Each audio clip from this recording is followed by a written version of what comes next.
Although there's been reports sightings of big cats from all around Great Britain, going way back to the 1760s, with sporadic sightings throughout the ages. The earliest sighting in Durham was in about the 1980s, where I do know of one a bit earlier in the 1970s, but that was a friend of a friend story, and the details of that one are not very clear. I hope to give you a brief history of the Durham Puma, mixed with a few sightings that I've gained from eyewitnesses all the time. A little bit about myself. I've always had interest in the paranormal, going way back till I was a kid. My very first investigation was in about 1980, when I'd heard about seeing a Damski disappearing and then reappearing in Todmorton, sorry. Although it was 100 miles away, I thought I would do an investigation myself, see if there was anything happening in Burnhope. So, with the younger pain in the backside cousin, I went out to do an investigation. My cousin was going to be bait, and if the aliens abducted me, I'll get photo evidence of it.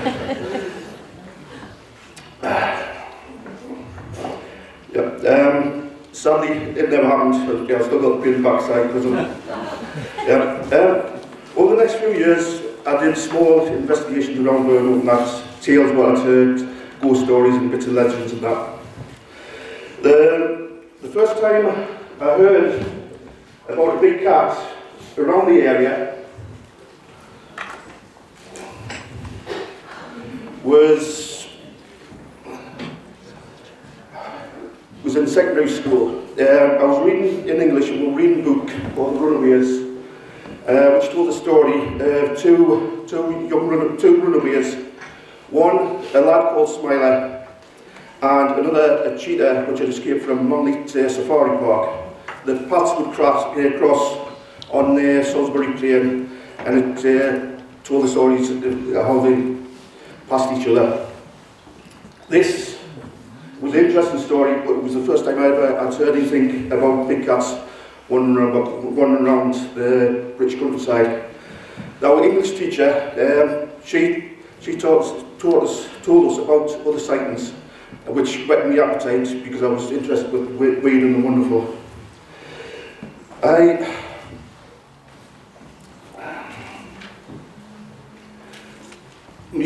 was in luck because one day when we went down for dinner, I overheard one mate talking about a sighting he had. Him and his grandfather had been walking in the woods just down from Burnhope, in the little near Manchester. And as he walked through the woods, him and his grandfather had spotted, at first they thought it was a stray dog running about, but then they realised it wasn't a dog, and it was a large cat creature, black cat creature walking just about 50-60 yards further up from them.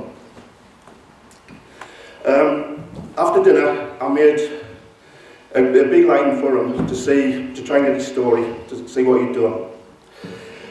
When I got there was a load of lads around him, the harder lads. They were discussing how they were going to go about and catch this creature. So I just stayed back until they disappeared, and then I went up to bend his ear about what he saw. And like I said, him and his grandfather were just walking in the woods, and as I walked down, at first they thought it was a dog. It just came out there on the growth, crossed the path, and disappeared on the other side. This happened in about 1984, 1985. I would have been about 14 at the time, so I can't really set the scale which year it was. Almost as soon as the sightings started in Durham area, a wildlife officer was assigned to investigate the sightings. The wildlife officer was a requirement by the government departments of MAF, which now is DEFRA, and the Natural England. These wanted a wildlife officer setting up because they were finding that information wasn't coming back to them, and it was set up in 1981. Durham set theirs up in 1984, and the officer, the wildlife officer, he never left his desk. He would just sort of send beat officers out to investigate. And some of the beat officers, who more or less, because they liked wildlife, that interest in the wildlife, they sort of ended up doing the job. And one of them on the north side was Eddie Bell, and on the south side there was a John Allison in the Durham area. In 1987, the main officer stepped down, and then this job was split between the two, Eddie and John.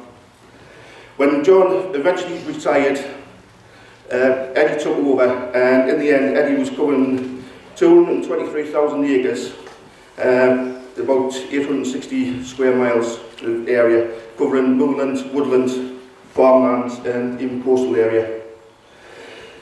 Investigating wildlife crimes, badger baiting, disturbance of the wildlife and stuff like that. Eddie was in this role for about 25 years, and during his time he had over 300 sightings of big cats reported to him. In 2015, Eddie believed that there was about at least 2 cats, and maybe as many as 12 covering the Durham area, and whom may well be breeding.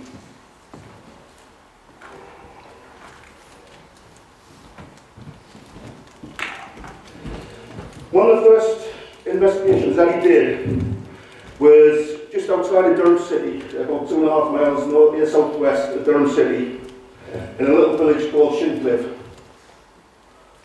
It had been reported in a farmer's field here, where the other dot is. That's the road out of Durham, and this is farm track. This is the farmer's field. The farmer had cows and calves in the field, and with cows and calves, what you would do, first thing in the morning, you go around and check the cows and calves, and then later on at night, a couple hours before sunset, you would check it again, just make sure everything was okay.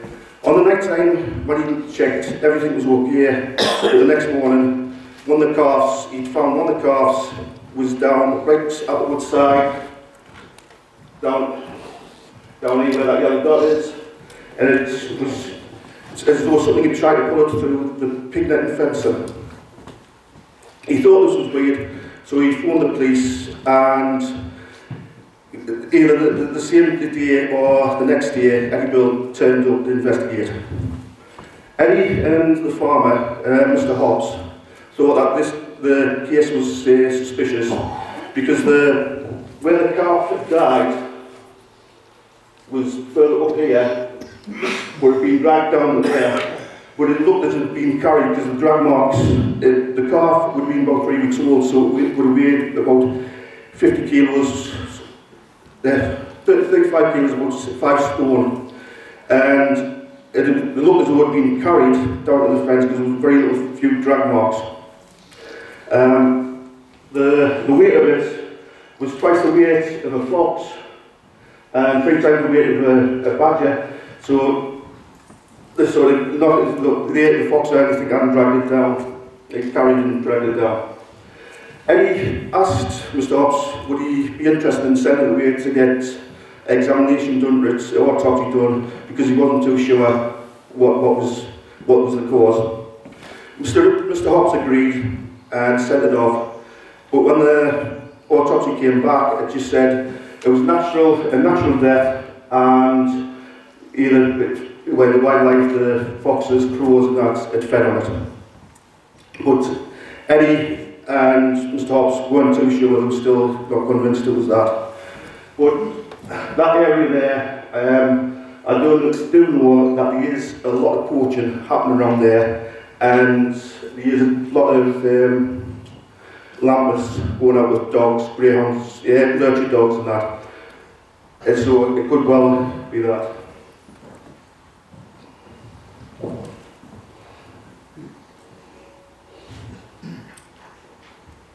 That's the field there. That there's a farmer way in the distance.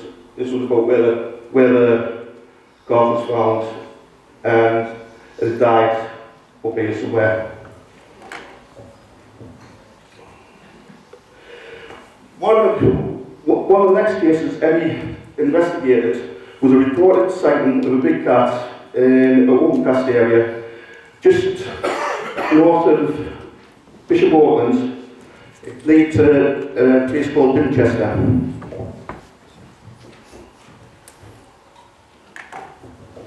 The lads of the Overcast thought they'd seen something running through a coal bunker, a couple of coal bunkers, and people coming in and out, and they were concerned about it, so they reported it, and then he came out to investigate. When they got there, they said there was footprints, and they did believe that the creature was still inside the bunker. So Eddie, not thinking, he asked if they had a torch, took the torch, crawled in on hands and knees to have a look what was in there. Luckily for Eddie, there wasn't a big cat. Even more luckily, it was a stray Rottweiler, what was very friendly.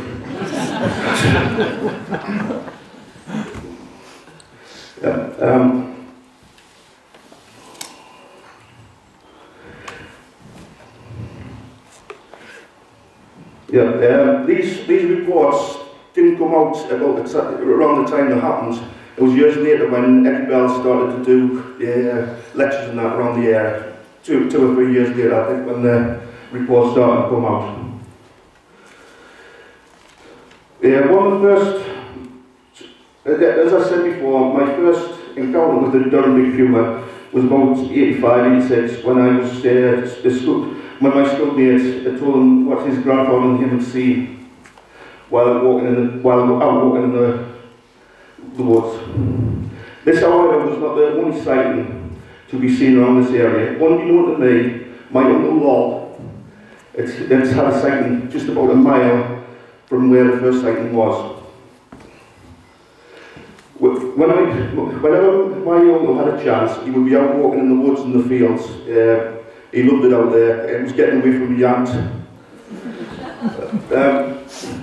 And he would walk all the fields and the woods around Burnhope, him and Jess. This one year, he just came out the mast wood and he came onto the howl. Nothing untoward about the name. All it was a footpath in a hollow, and when it was windy, you could hear a howling noise with how the howling was. As he was walking up this path, Jess started to become agitated, how she would if there was rabbits or deer about. But then she went behind him and was cowering, which unnerved him. At first he was looking around, couldn't see anything, and then he saw a black shape coming out the undergrowth and cross the path. It was a cat-like creature. It would be bigger than a rock-haired Labrador. It just slowly, lazily crossed the path, one side, over to the other side, and disappeared into the fields on the other side. A couple of nights later, my uncle was in the pub, and he told me dad the story. And as he was telling the story, once he'd finished, all my dad says, well, daft, so all you've seen is one of the stray dogs what runs around Burnhope, because there was a lot what ran around Burnhope at the time.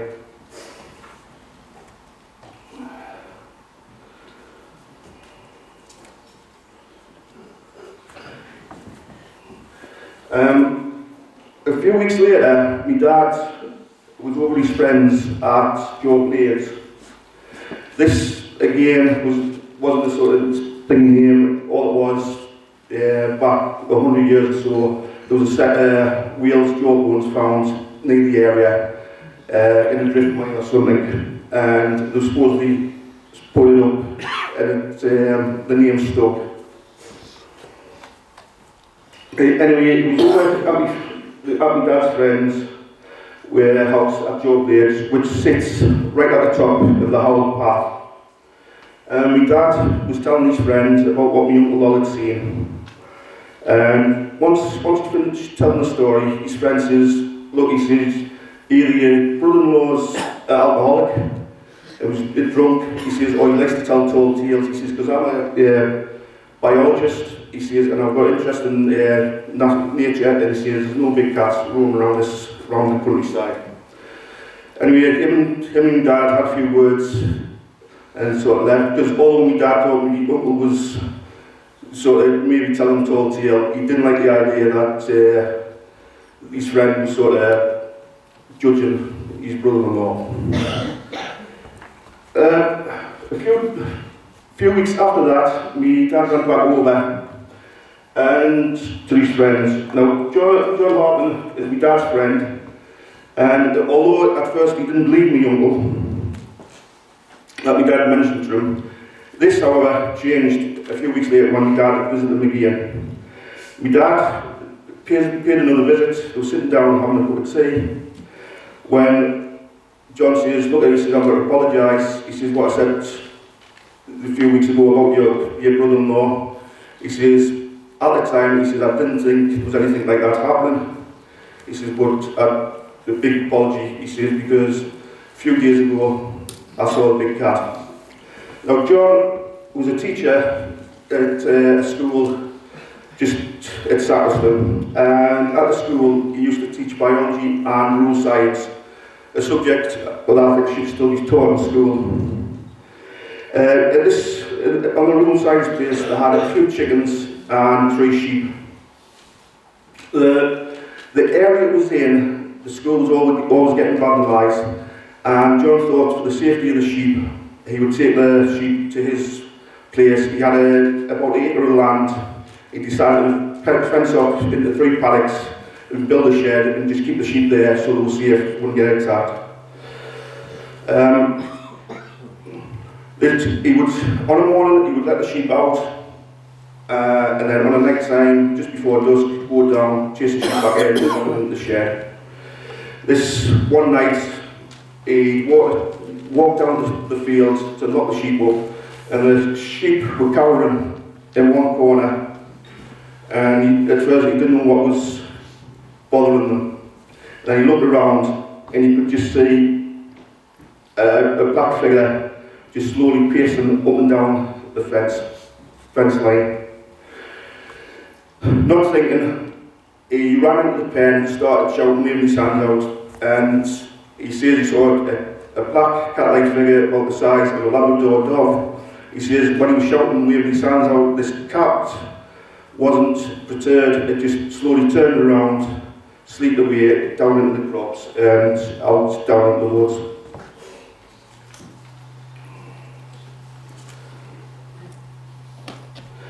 When I asked John about mentioning his story here today, he gave us permission to, and he says this was not the only case.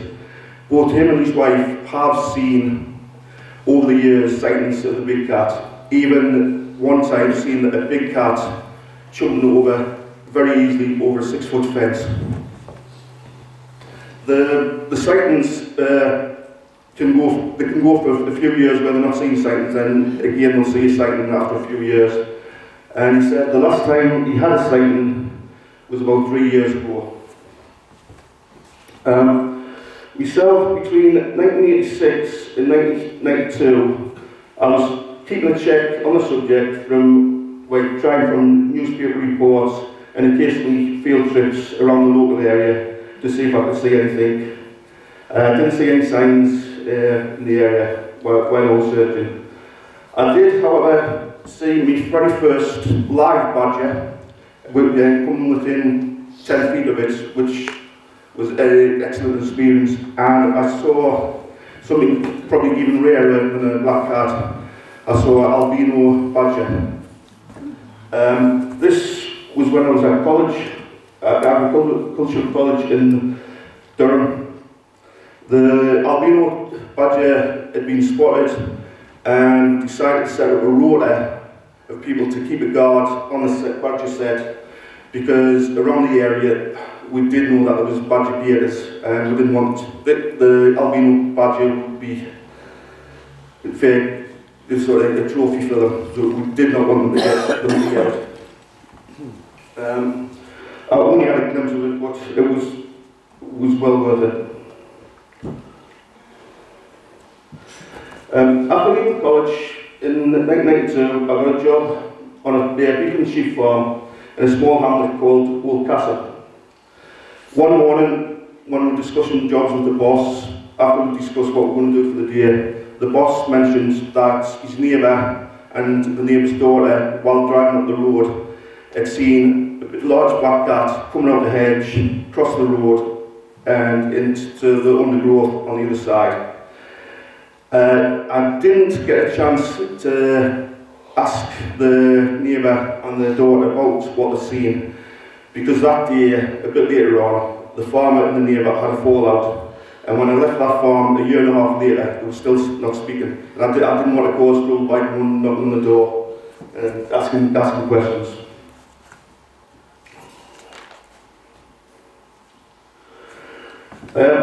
After this, I moved from the job I'm at to work at Manor Farm, Shineliffe, for Mr. Hobbs.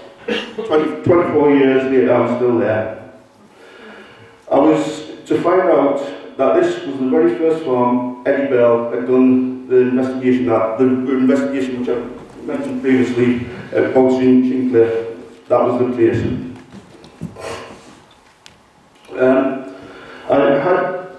I had worked there previously on my middle year, but when I was at college, I kept quiet about my interest because I didn't want to sort of get pulled out of us. But when I went the second time to work there, I was more open about my interest, and we got talking. Ian, the farm manager, knew I had interest in the paranormal, and we got talking about different things. And for some reason, he got on to about big cats. And he said him and his friends had a sighting. Ian, his friends Stephen Burdett and Helen Delphi used to go shooting rabbits on a farm on the outskirts of Hamsterley Forest.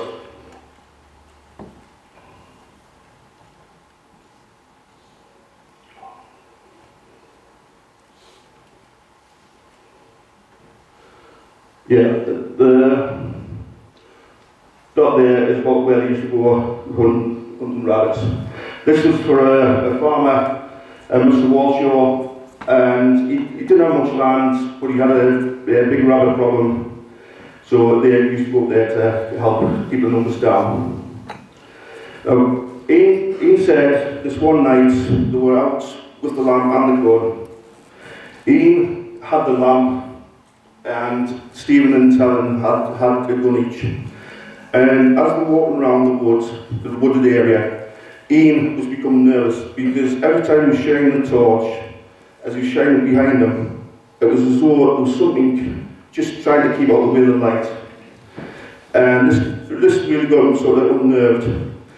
And after about 20 minutes, half an hour, he said to Helen, "Lord, can you give me the gun? I want to have a sort of a bit with the gun." He says, "Because I'm getting a bit tired with the lamp." So he didn't tell Helen why he really wanted to go on. He did mention he said that if anything came out of the wood, he didn't want a woman panicking and shooting them. He wanted to know that he had the gun and he was being able to take the.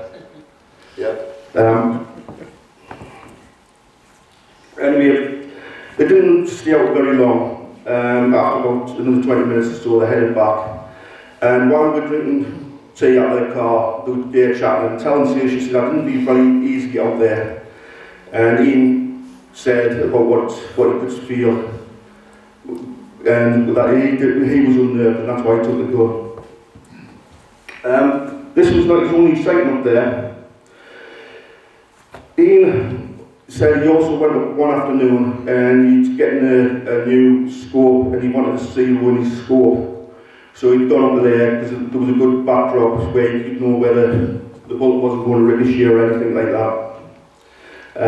He went to the field called the plantation fields, and his idea was just to zero into there. But when he got there, Mr. Walshaw had the cows and calves in the field, so he couldn't zero in, so he got away.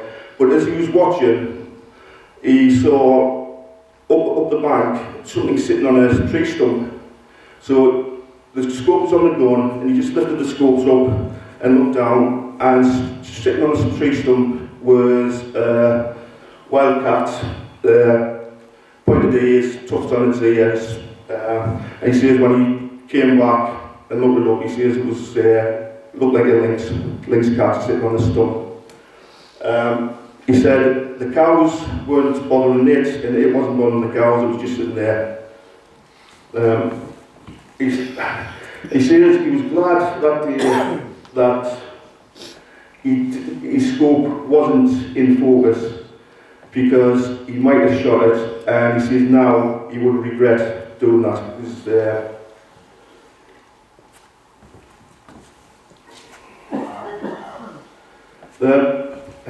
Helen, his friend, Ian, also said that she had a sighting. Again, it was when they were up shooting the pack in for the night and they were heading home. And Helen was heading up the Weedale. As she drove along the road, she looked, and on the far side of the road, she could see a black shape. And as she got closer, she could see that was a cat. And it was trying to pull something through a pig netting fencing. She slowed down and she watched it for 2 or 3 minutes. This thing tried to pull a dead rabbit through the fence, and she described it as a large black cat, about the size of a Labrador. And it wasn't bothered about there, and then it eventually sort of noticed it and just turned around and slipped off into the woods.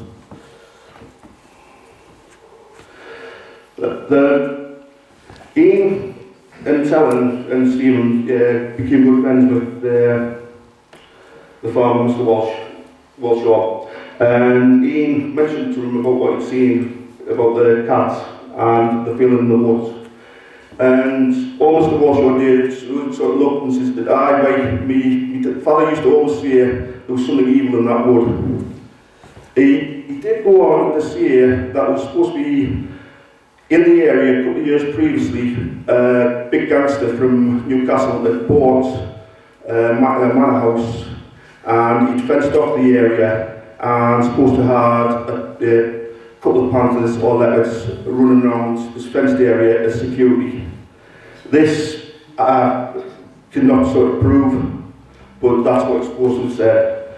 This, however, the only tale I can find of something what's close is about a safe cracker from the Durham area. George Reynolds, who when he wrote his memoirs, he told that when he tried to break into Lambton Lion Park, he climbed over the fence, and as he jumped over the other side, he came face to face with a lion. Now, in his memoirs, what he doesn't tell you was between him and the lion was another security fence. The mentioned Lambton Lion Park links nicely with some of the claims of where the big cats came from. There's a belief that cats may have escaped from zoos or reserves around the Durham area. And around the Durham area was two zoos.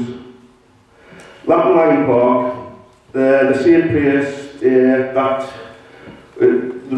was run by the descendants of the famous Lambton lion, the Lambton worm. It was their descendants. Now,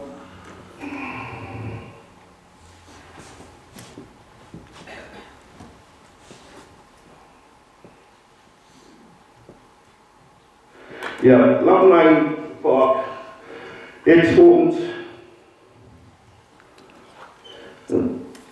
Lambton Lion Park opened in 1972 and closed in 1980. It was set up as a drive-through safari park, and through the time it was opened, it had lions, the main attraction, along with other large cats, baboons, giraffes, white rhinoceros.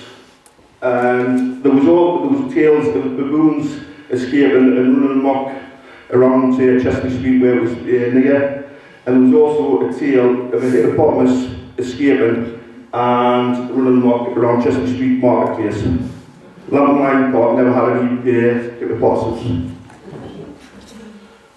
There was no reports of any of the lions, tigers, big cats escaping from the park, and so escapees from Lambton Lion Park may well be able to be ruled out.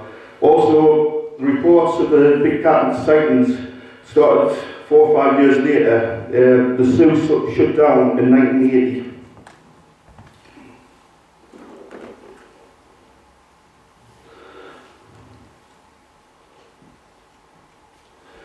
The next zoo, which is about 5.5 miles southwest of Lambton Lion Park, was Harperley Hotel. It was nowhere as big as Lambton Lion Park, a small zoo set up in 1966 by Martin Lacey. He was the one who trained the SO Tigers from the 70s and 80s. Put a tiger in your tank. The zoo was sat on a 7-acre site, and with the attractions they hired monkeys, a Barbary monkey, a leopard, a cheetah, a small lynx, a lion, 2 pumas and a bear. The pumas were brother and sister, so these were kept separately, but Dallas the female, however, was mated a couple of times with the males from other zoos, and her cubs went to other zoos around the country. Harperley Zoo shut in 1971, just 6 months before Lambton Lion Park opened.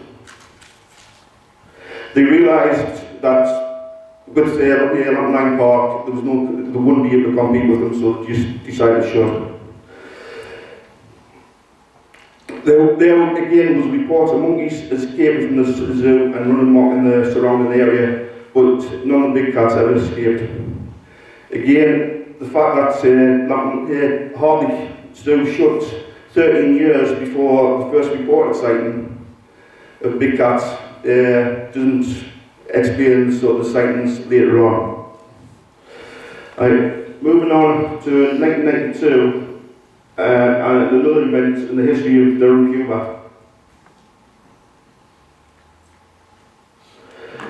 This photo, Bishop Auckland, that's the wrong place, it should be Barnet Castle. In 1992, the Durham Puma was officially recognised by the national press. This was after a professional photographer by the name of Philip Nixon took the photo of a cat-like creature with a rabbit in its mouth. The story goes that Mr. Nixon and his son had been out for a drive up to Waydale, and as they drove along the roads towards St. John's Chapel, they noticed something in the fields by the roadside. Stopping the car, Mr. Nixon got out of the car and seen a reddish-brown creature about the size of a collie dog with a long tail and with what looked like a rabbit in its mouth. Grabbing his camera to take the photo, which was to make it into the national press and so bring the Durham Puma to the attention of the rest of the country. The photo has been analysed in great detail, and explanations range from a cat with a plastic bag on its tail, a fox with mange, to a jungle cat, have all been the explanation put forward about the photo. I did get in touch with Mr. Dixon to see about this photo, but once he realised it was a photo of the cat I was interested in, he stopped answering all the emails. So he's probably had all the time he's had that many people getting in touch with him, he's just sick of people asking questions. With the publication of this photo, reports of big sighting of the Durham Puma increased dramatically over the next year, with sightings peaking in 1993. Throughout the daytime of these sightings of the big cat, there is also long periods where the Durham Puma is fading in the background. After 1993, the next big sightings was in 2000 that came back to the fore. This was when a father and young daughter were walking along a path linked to the Durham Tees border. and they saw two cubs playing in a small den in the wooded area.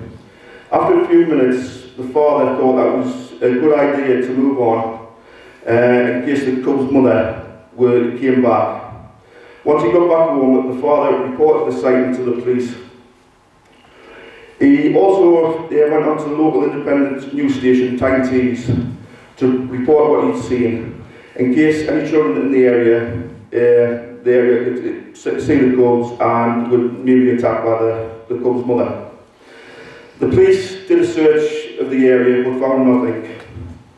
About the same time, but not linked, and about 250 miles away, a young lad in Monmouthshire said a large cat attacked him and left his face scratched. This may have caused even more concern for the father in reporting to the police. But I know I heard about the Monmouthshire case, and if memory right, it turned out that the lad was not exactly truthful. And although he said that a big cat attacked him and scratched his face, the marks on his face didn't match with what a big cat would have done. Going back to stories I've been told, in 2003, the farm where I work, they decided to sell a bit of land. The old farmhouse and the farm buildings and 4 acres of land was put up for sale for barn conversions. The farmhouse, the builders who bought it did a quick turnaround on it, and a couple of months later it was sold. This was sold to a big surgeon in the northeast, and the rest of the buildings took another 10 months before they were put right to put on the market.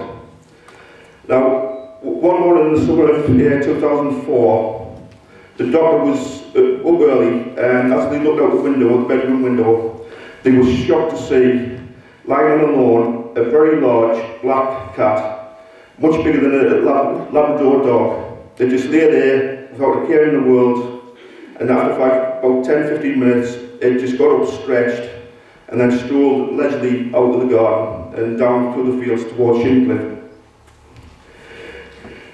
Because of their position of being one of the leading doctors in the northeast, they didn't tell anybody at first about what they had seen. The doctor went on holiday and the father was watching the place.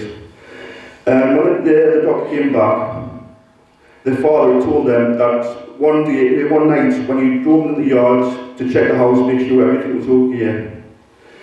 As he drove in, his lights picked up the outline of a very large black cat, slowly walking down the yard to disappear into the wooded area at the bottom of the farmyard.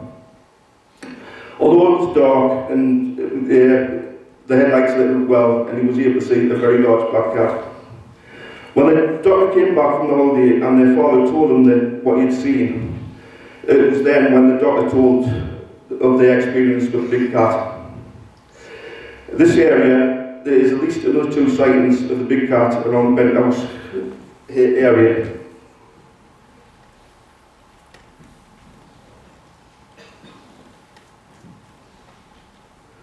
That's the sort of view from the top of the field.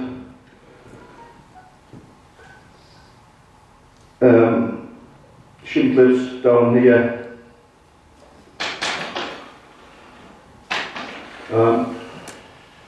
That is what Benthouse looks like now. It's back then, it looked nothing like that. It was a more open area, and the buildings weren't as neat as that.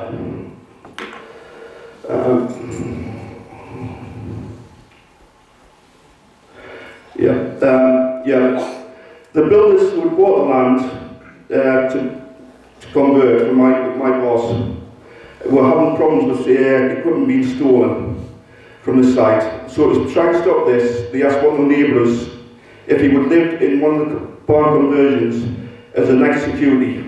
They also had a Rottweiler dog on a zip wire so he could cover the whole length of the yard. One night, Paul, the person assigned to night watch, heard the dog barking. So gripping the torch, Paul went outside and shone the torch down the yard to see the Rottweiler straining at his leash, barking and growling at something further down the yard. So Paul walked further down the yard, still shining the light, and that's when he saw at first a glint of two green eyes, and then as he walked closer he could see a large black cat almost tormenting the dog, knowing full well that there was no danger of being attacked. Paul, thinking that if the cat's not scared of the dog, it's not going to be scared of him, so he thought the best part of valor is just go back in the house and leave the cat and the dog to it. And he just went in and locked the door. Yet another sighting on Benthouse Lane involved a person by the name of Geordie West, Little Westy, or the Flower Grader. His nickname because he wasn't a very tall person. Westy was out walking down Benthouse Lane when he saw a large cat in front of him, about 50 yards on the path. And it was shocked, so he just froze and scared to move. And as he watched, the cat just strolled across the lane and into the fields opposite and disappeared. Westy didn't know about the other sightings, but when he heard, he was pleased that he hadn't been seeing things, and also that the ribbon from his mates would stop. Most of them saying, like, with you being so small, all you've seen is a little cat, but it looks big because you're so small. I, along with the Twilight Worlds Research Society, a group I'm a member of, did an investigation around Benthouse Lane. Alas, apart from seeing a badger there, and also maybe seeing very large cat's eyes, which turned out to be chevrons, we didn't find very much. There was no tracks, nothing like that. Just to add about this case, before 2003, 2004, I'd worked the area for about 10 years around the farm buildings and that. And that was the first time ever I'd heard about a big cat in that area. And the lads I worked with, they had been there at least 20 years, and again, they'd never heard anything. But I did, in a field behind there, I did see 2 or 3 deer crossing the field, but the lads who I work with say there's never been deer in them fields, so they wouldn't believe that I'd seen deer crossing that field.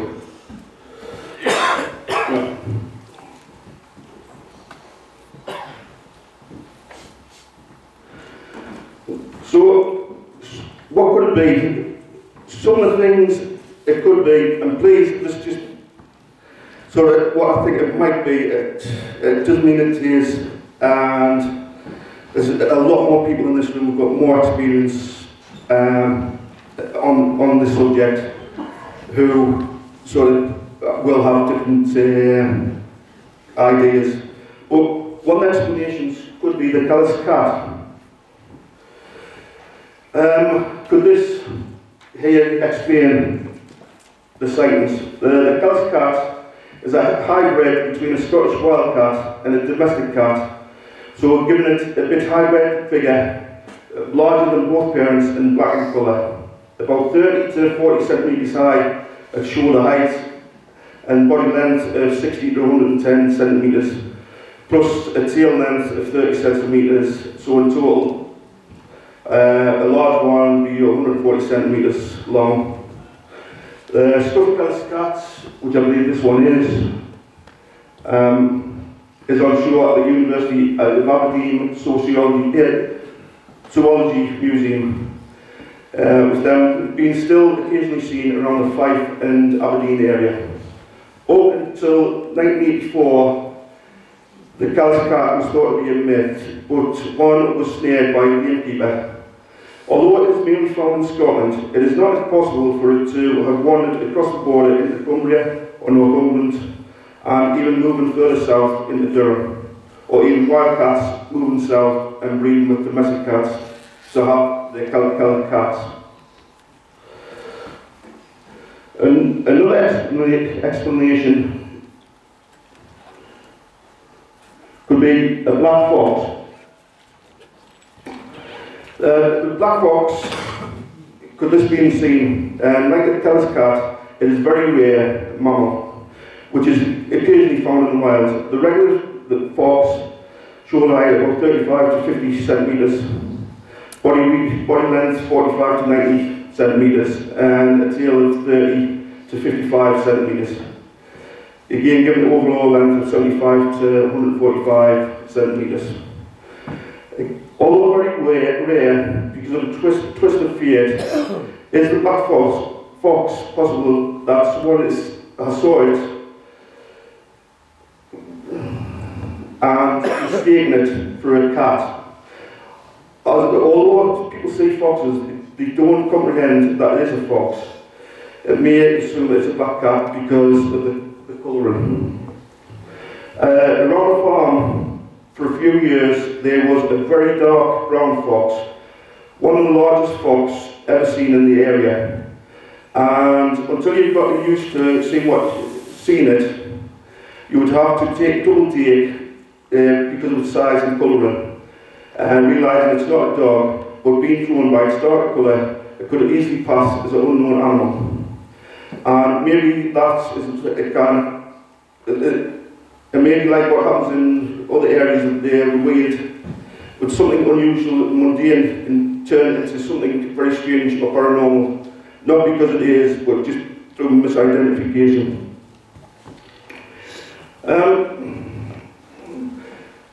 As I said before about Eddie Bell, that he mentioned that he had been investigated or knew of over 300 cases around the Durham area.